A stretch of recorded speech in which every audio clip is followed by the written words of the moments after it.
ہم کریں گے ہر مظلوم کی حمایت۔ السلام علیکم، میں ہوں حورین فاطمہ اور آپ دیکھ رہے ہیں حمایتی نیوز HD چینل۔ نظر ڈالتے ہیں آج کی اہم خبروں پر۔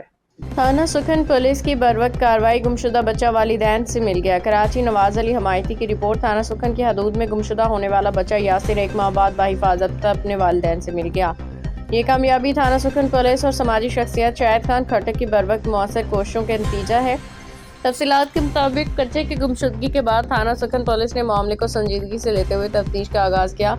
SHO خالد میمن اور SI محمد علی گوپانگ نے شب روز محنت کرتے ہوئے مختلف ذرائع سے معلومات حاصل کی، جس کے نتیجے میں بچے کے والد اشتراک علی کا سراغ لگانے میں کامیابی حاصل ہوئی۔ پولیس نے تمام کارروائی مکمل کرنے کے بعد بچے کو بحفاظت اس کے والد کے حوالے کر دیا۔ اپنے بیٹے کی واپسی پہ والد اشتراک علی کو خوشی دیدنی تھی۔ انہوں نے تھانہ سکھن پولیس SHO خالد میمن، ASI محمد علی گوپانگ اور سماجی کارکن شاہد خان کھٹک کا تہہ دل سے شکریہ ادا کیا۔ علاقہ مکینوں نے بھی تھانہ سکھن پولیس کی اس کارکردگی کو سراہتے ہوئے اسے قانون نافذ کرنے والے اداروں کے لیے مثبت مثال قرار دیا۔ باخبر رہیے ہر جگہ ہر وقت، جانیے ملکی و غیر ملکی حالات و واقعات یقین کے ساتھ۔